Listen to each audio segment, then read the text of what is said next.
A missing toddler's mother was found murdered in the bathtub, and although a trial has just ended, the question remains, where is Vanessa Morales? This missing 1-year-old's dad allegedly called 911 before murdering her mother.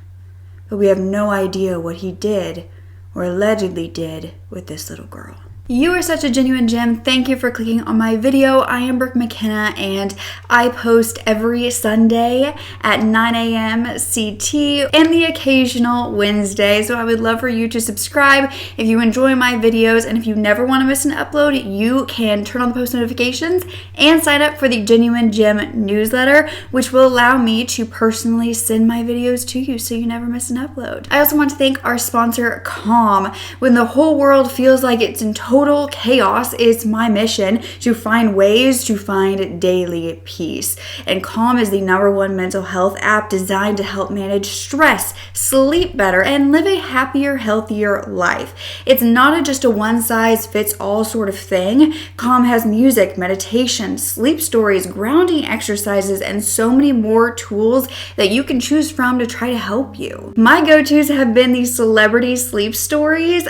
It's a teenage dream to have Harry Styles tell me a bedtime story, and you can literally do that on this app. But every sleep story that I've listened to has worked so well to just calm my racing mind, help me get into that relaxed state, and then they end up putting me to sleep. So I'm definitely going to keep using Calm for quite some time. But for my viewers, Calm is offering an exclusive offer of 40% off a Calm premium membership at calm.com/Brooke Mckenna. That's calm.com/Brooke Mckenna for 40% off unlimited access to Calm's entire library, which is extraordinarily big. That's calm.com/Brooke Mckenna. So thank you to Calm for sponsoring and for allowing me to continue creating these videos. Now let's get back to the story. So it was 2019 on Myrtle Avenue in Ansonia, Connecticut. And on December 2nd, a 43-year-old named Christine Holloway hadn't shown up for work. Christine worked at a Bridgeport daycare and had also enrolled her little daughter there. She loved caring for kids, especially babies. And her employer, as well as her family, had been unable to get a hold of her that day. Her employer knew that this was not like her. She was always consistent, always on time. Christine Holloway had a boyfriend named Jose Morales, and they had a 1-year-old who was actually 14 months old at this time, named Vanessa. Jose and Christine had met on a dating app. They had this little girl, and they were living separately at this time, but they would often stay at each other's places and be together. But Christine was the eldest of 5 children. She was the first person in her family to get a college degree. Her and her daughter were inseparable, and she was said just to be one of those nurturing, caring people. She loved her daughter endlessly. But that day of December 2nd, investigators would be sent to her home for a welfare check.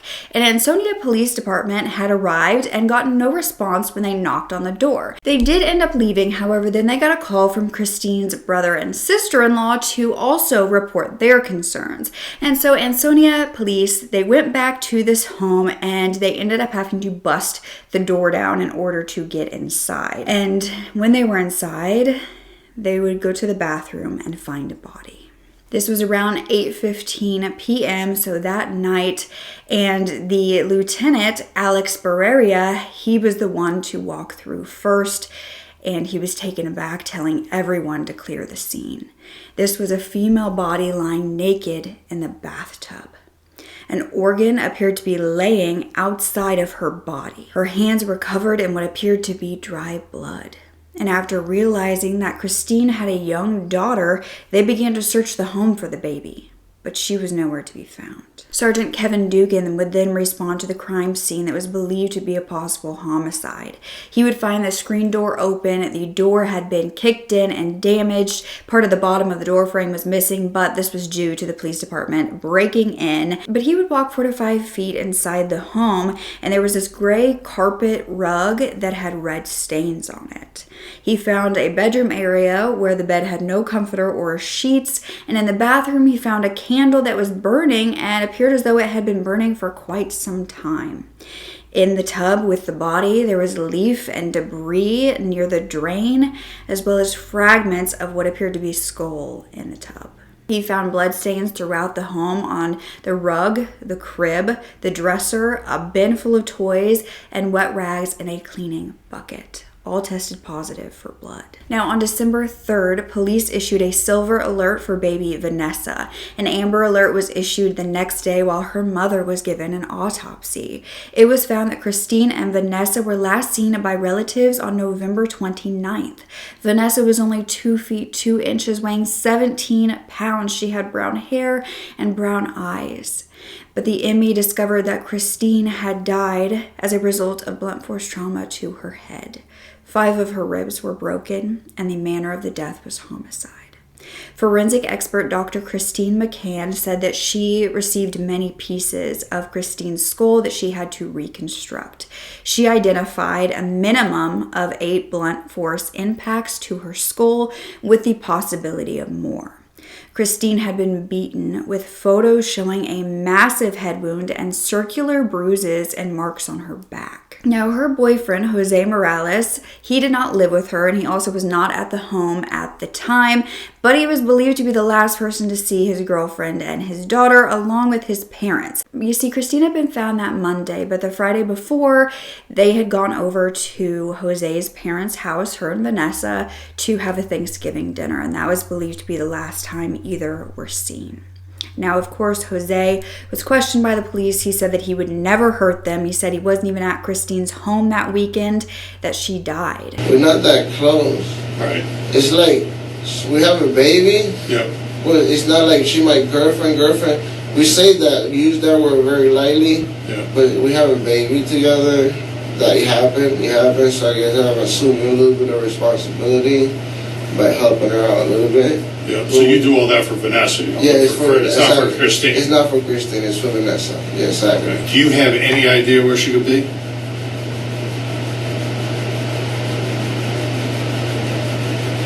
No.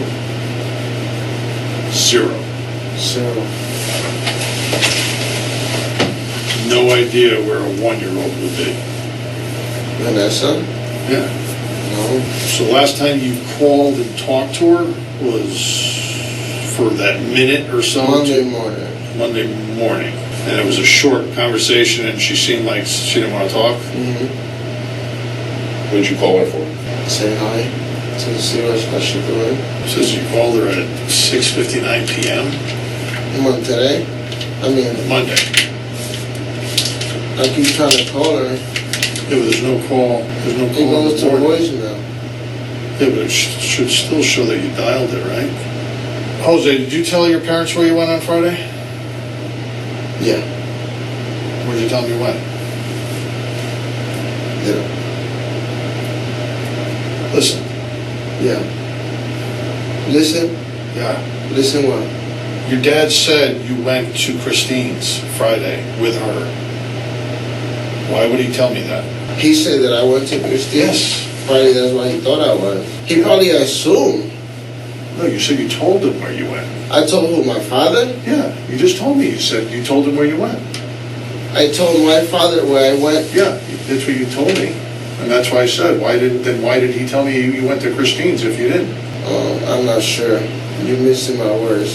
So how are you going to help us find Vanessa? We want to find a 1-year-old, and we need your help. I want to find her too. Well, we need your help. That's the only reason we brought you here. The whole right here, you didn't talk about a 1-year-old daughter that's missing. I don't get that. That's my daughter. Yeah, we want to find her. Right. And the only reason you're here is to find her. Is to help us find her. All right, so let's find her. So where is she? I don't know. She's with Christine. I think that I have my daughter hidden somewhere. Do you know where your daughter is? No, I don't know. My daughter is with Christine. So where's Christine then? How do you know she's with Christine? Because last time I saw her, she was with Christine. That's how I know. All right, so take me home. Okay. Do you want to know why you're here? Yeah, I want to know why I'm here. All right. I'll just sit down. I'll tell you. You realize that somebody saw you leaving Christine's house today? How's that? It's not important who. Today? Well, not Tuesday, Monday. During a press conference, Ansonia police announced that he was the last known person with Vanessa, and they were following all leads to find who murdered Christine and find where baby Vanessa was located. We've had a lot of tips about car seats and different things like that. You know, we've run all those out and they've never come out to what we had hoped for. We have no evidence to the contrary. So our driving goal from day one, I've said, is that she's alive. We want to find her. We want to bring her home. The more the story is out there, the better chance we have of coming across someone that may have information that can help the investigation come to a conclusion. Because when they went to find Jose to interview him, he said he had no idea where she was either. He thought she was with Christine. Now, body cam footage would catch the moment that investigators told Jose and his parents that Christine had died. His mother was said to immediately start wailing, and Jose remained pretty silent. He brought his hands to his face. He denied anything, saying that he didn't know. His mother seemed confused as she asked him what he didn't know. She was pressing him on what had happened, and that is when his mother told police that Jose had been there that weekend and had even FaceTimed her while at Christine's. Jose then said he only pretended to be there with his mom because he didn't want his mom to know that he was out partying with a friend. He did still live with them at this time as a 48-year-old. He told the police, "There's nothing I can tell you. I have no job. I'm broke. I live with my parents." We know where Christine is. You know where Christine is? Yes. Oh, you guys found her? Yes. What about the baby? Christine's dead. No. ¿Cómo va a ser? What happened to her? What happened to her? ¿Cómo va a ser? No. We're looking for Christine is dead. your son to shine a light on our situation that we're working with right now. We're investigating, so I'll let you know this, it's a homicide. Oh my God. We are looking for all the help we can get. She's at her apartment. In her apartment? Oh my God. So we can't find the car that he says she's always driving. But we know where the car is that you say that she's driving. The new one? Yeah. When I asked you about her buying a new car, you said you knew nothing about No, it. I know about it. Well, why did you say you didn't know anything I about it? know about it. First time buyer. What? She bought a car. She bought a car. You just know anything. But Jose, where you was today? Jose, we also just took your car. The car is gone. Yep. I don't know. What you want me to come up with an idea, make something up? What happened to What you want me Christine? to think? What happened What to you want me to Christine? say? To just invent a situation? I don't know. What were you You doing? guys have to break the door in there to get in. You broke the door to get in. Why don't you tell us the story if you want to say something to your mother? I don't know how you got it. You was in her house all day. I don't know. What you mean you don't know? She wasn't there. Where you was there? I was at Hector. When? How does he not know where he was yesterday? It's not even 24 hours later. How does he not know that? I say I was at my boy's Hector. No, you weren't, because you were leaving the house at 1:49. We have him on video leaving the house, and we also have a witness saying he was there. Today? On video. Monday. What happened to You want me Christine? to invent something? You want me to come up with ideas and then give you information that I don't know? That's what you want. That's what you guys ask. No. I mean, you can do whatever you want. You can. There's nothing that I can tell you. I don't know. You have to What do information something. you want? have to do Obviously, something did happen. Were they in a serious relationship? Huh? Were they in a serious relationship? Yeah. Right, Maybe so- it's messed up. Maybe I'm not a clear-minded person. Okay, I can understand that. You have a lot of stress in your life. Yeah, I have no job. Okay, so I'm broke. You I got- live with my parents and my kids. and you got 3 kids, and you're trying to support the 3 kids. I can't. Yeah, it's not easy. No, I FaceTime you from Hector house, make you believe that I was with her. Did you see her? Did you see anything in the back when you saw my face on FaceTime? I was making you believe that I was at Christine, but because I didn't want you to think that I'm out with my friend partying. But this is when a lead came in from a local donation center at a church. They claimed that they had found blood-stained items in their clothing bin for donation. This was for Kiducation, and their employees had found a diaper genie where people put their diapers in, a bloody towel, a toddler croc shoe, a pair of sneakers, and multiple pieces of mail addressed to one woman, which was placed in the bin in this church's parking lot. Now, employee Marianne Techbach read this letter or these mail pieces that were found, and she ended up Googling the woman's name, which ended up being Christine Holloway. She found that this woman had just been found dead, and so she immediately called the police. This donation center was found to be 2 miles from Christine's home, and some of the items were tested from inside the home, the car, and the donation bin, and some of the items had DNA that matched Christine's. But it wasn't the blood that tested positive, it was some of the areas of those items that didn't have blood. But a neighbor of Christine's claimed that he saw Jose leaving her house earlier the day on December 2nd when she was found. He had noticed that a man was in a hoodie standing outside the home, which was strange to him because it was raining, it was cold outside. He had no idea why someone would just be hanging out there. But Jose had said he was not at the home at all that weekend. So investigators had examined Jose's vehicle and found a black garbage bag with red stains in the trunk that tested positive for blood. Jose also had a violent criminal history. He had charges for larceny, drug distribution, a violation of protection order, and he had once threatened his ex-girlfriend that he was going to break all of her bones after pinning her to the floor, and this was while he was on PCP, which is a drug. She had a restraining order against him at the time. So he was a convicted felon, and when investigators ended up searching his home on December 3rd, they found that he was in possession of 2 stun guns. So he was taken into custody for this because he was not allowed weapons as a convicted felon. So when the FBI got involved tracking Christine and Jose's phones from that weekend, they found that they were both found in the vicinity of Christine's home, even though Jose had denied this. This is when it was also found that a 911 call had actually come in on December 1st, the day prior to Christine being found. It was 1:52 in the morning from Jose's cell phone. Ansonia police received a call from a slurred male who was repeatedly saying Myrtle Avenue, which was the street Christine's house was on. However, he did not give an exact address, and when the dispatcher tried to ask him, he was not giving it to her.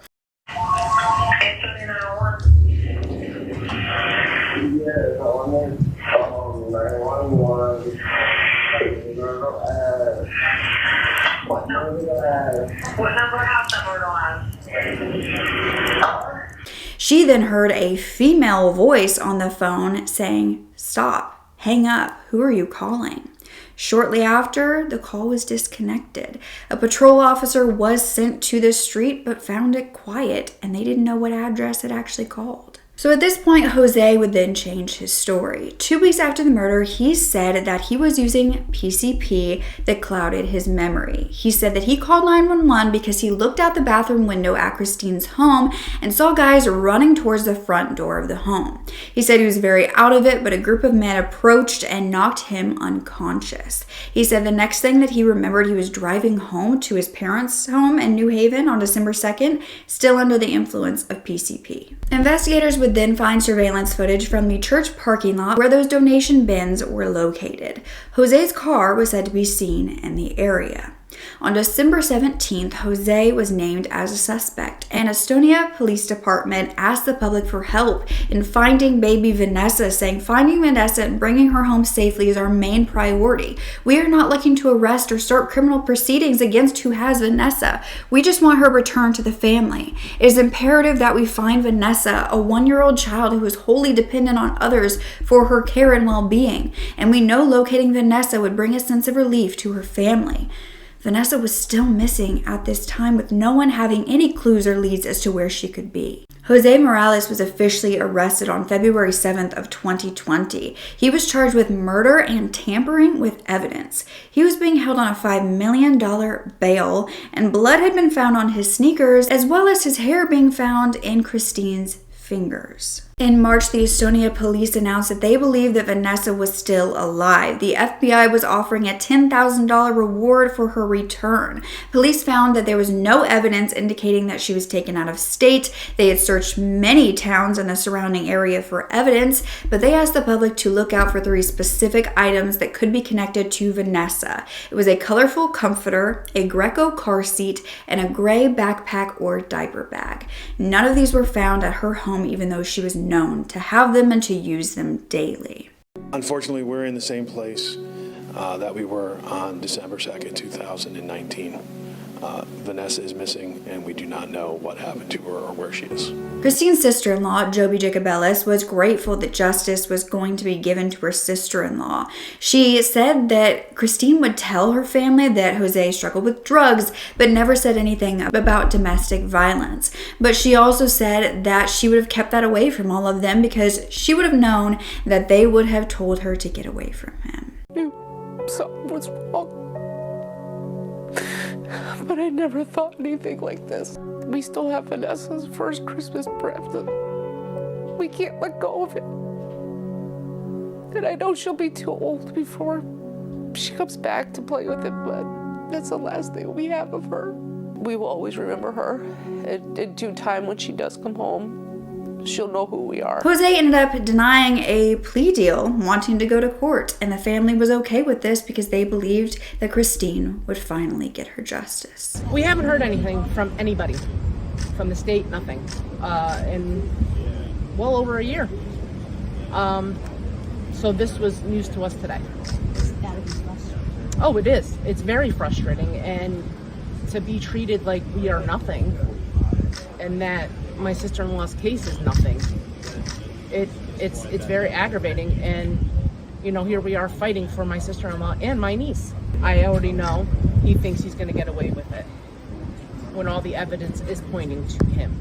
This would be 5 years after her murder, and by February of 2025, a judge ruled that even without charges against Jose and the disappearance of his daughter Vanessa, this information could be part of the trial. The defense had filed a motion to exclude this, and it was denied. So the trial began on April 7th, 2025, recently, and Jose pleaded not guilty. No opening statements were given. They went straight to the testimony, which is something that allegedly happens a lot in Connecticut. They go straight to evidence.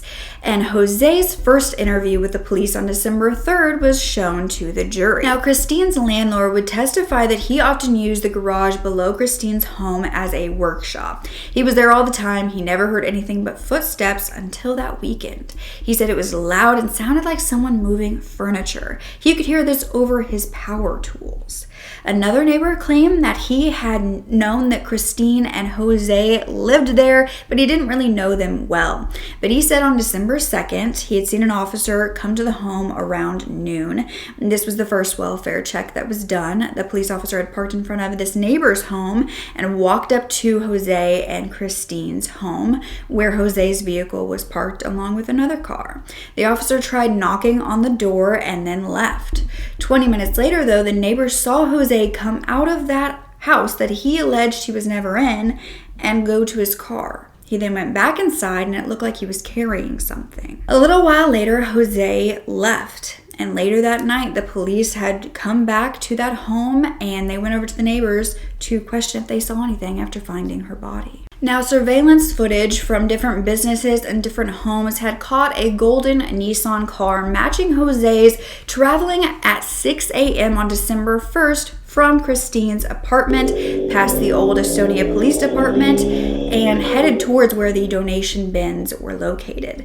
The car had stopped at a Shell gas station on the way, and Jose is seen in the driver's seat before getting out and going inside. He then was seen heading back to Christine's. At 8 a.m., the car heads out again on Myrtle Avenue, and it returns to the home at 8:25. That afternoon, the car leaves again at 1:05 and returns a few minutes later. Then, at 4:29 in the morning on December 2nd, a black car believed to be Christine's car leaves the home and returns 2 hours later. The black car then leaves again at 7, returning 2 hours later. At 1 p.m. that day, you can see the police officer headed there for the first welfare check. They left 12 minutes later, and 30 minutes later, the golden car is seen leaving the home again. Now, the defense was pushing the narrative that the PCP caused memory loss for Jose that weekend and that he was not involved in this murder. They brought in a forensic psychologist who testified that PCP can cause delusions, hallucinations, and can lead to amnesia. So Jose Morales then decided to take the stand in his own defense. He again stated he was under the influence of PCP at Christine's home in the early morning hours of December 1st when 2 unknown men came into the home through the front door that he had left open after smoking outside.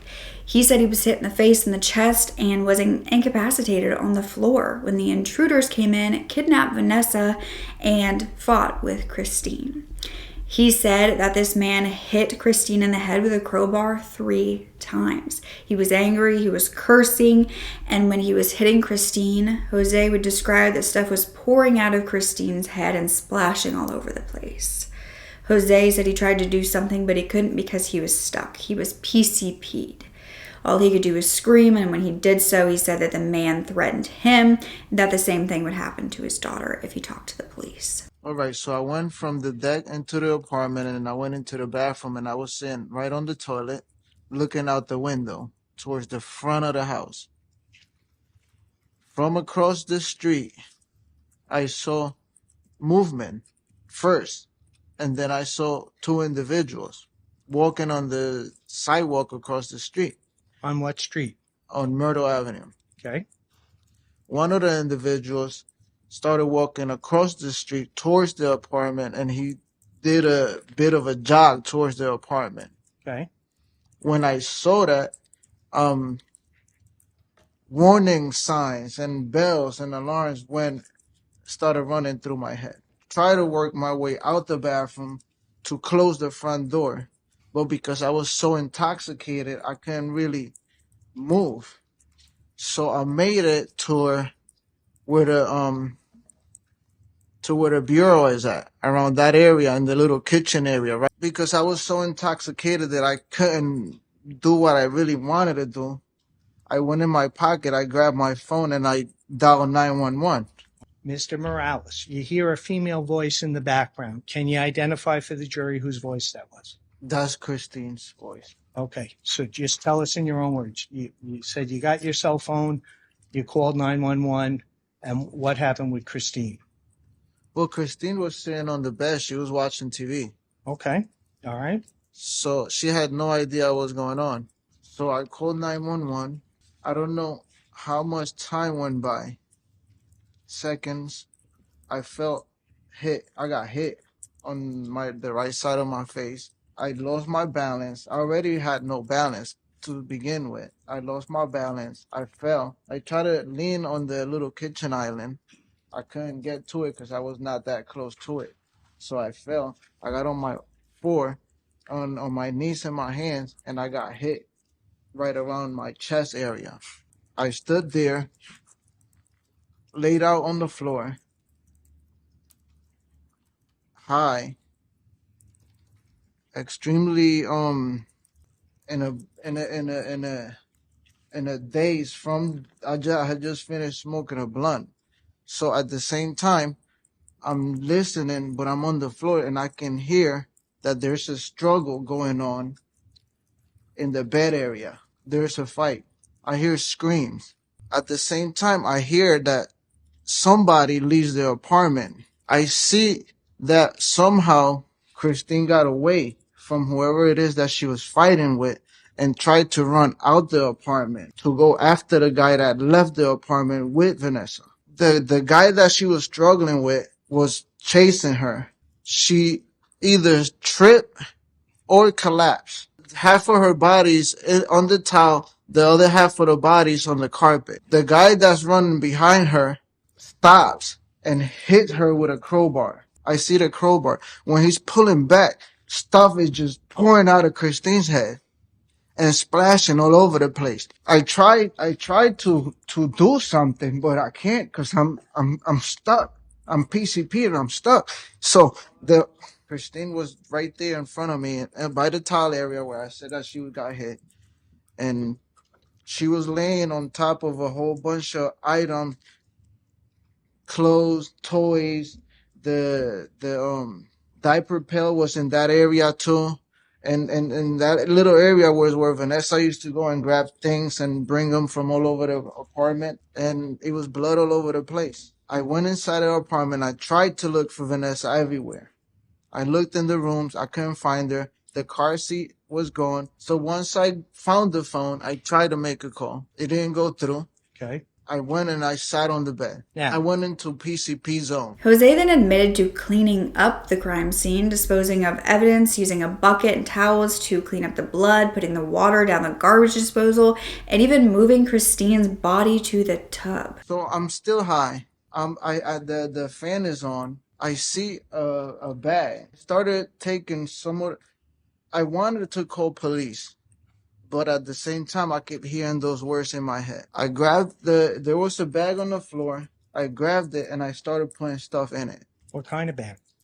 A garbage bag. I did stuff for a couple of hours. Then I started doing that. When I came out of that, I saw that I freaked out. I was freaking out. I didn't know what to do.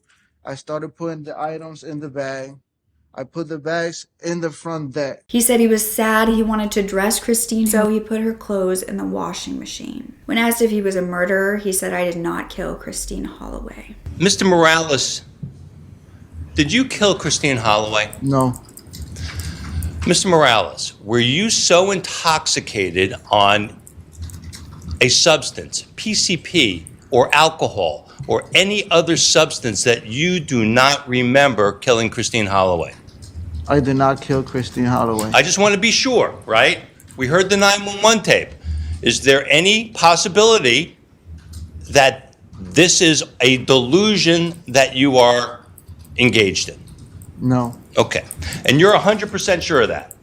I'm 100% sure that people came into the apartment. But when the inconsistency in his stories were pointed out, such as Jose saying that there were 3 hits by the crowbar, even though a previous expert witness had claimed that there were 8 impacts to her head, Jose said that this man hit her pretty hard.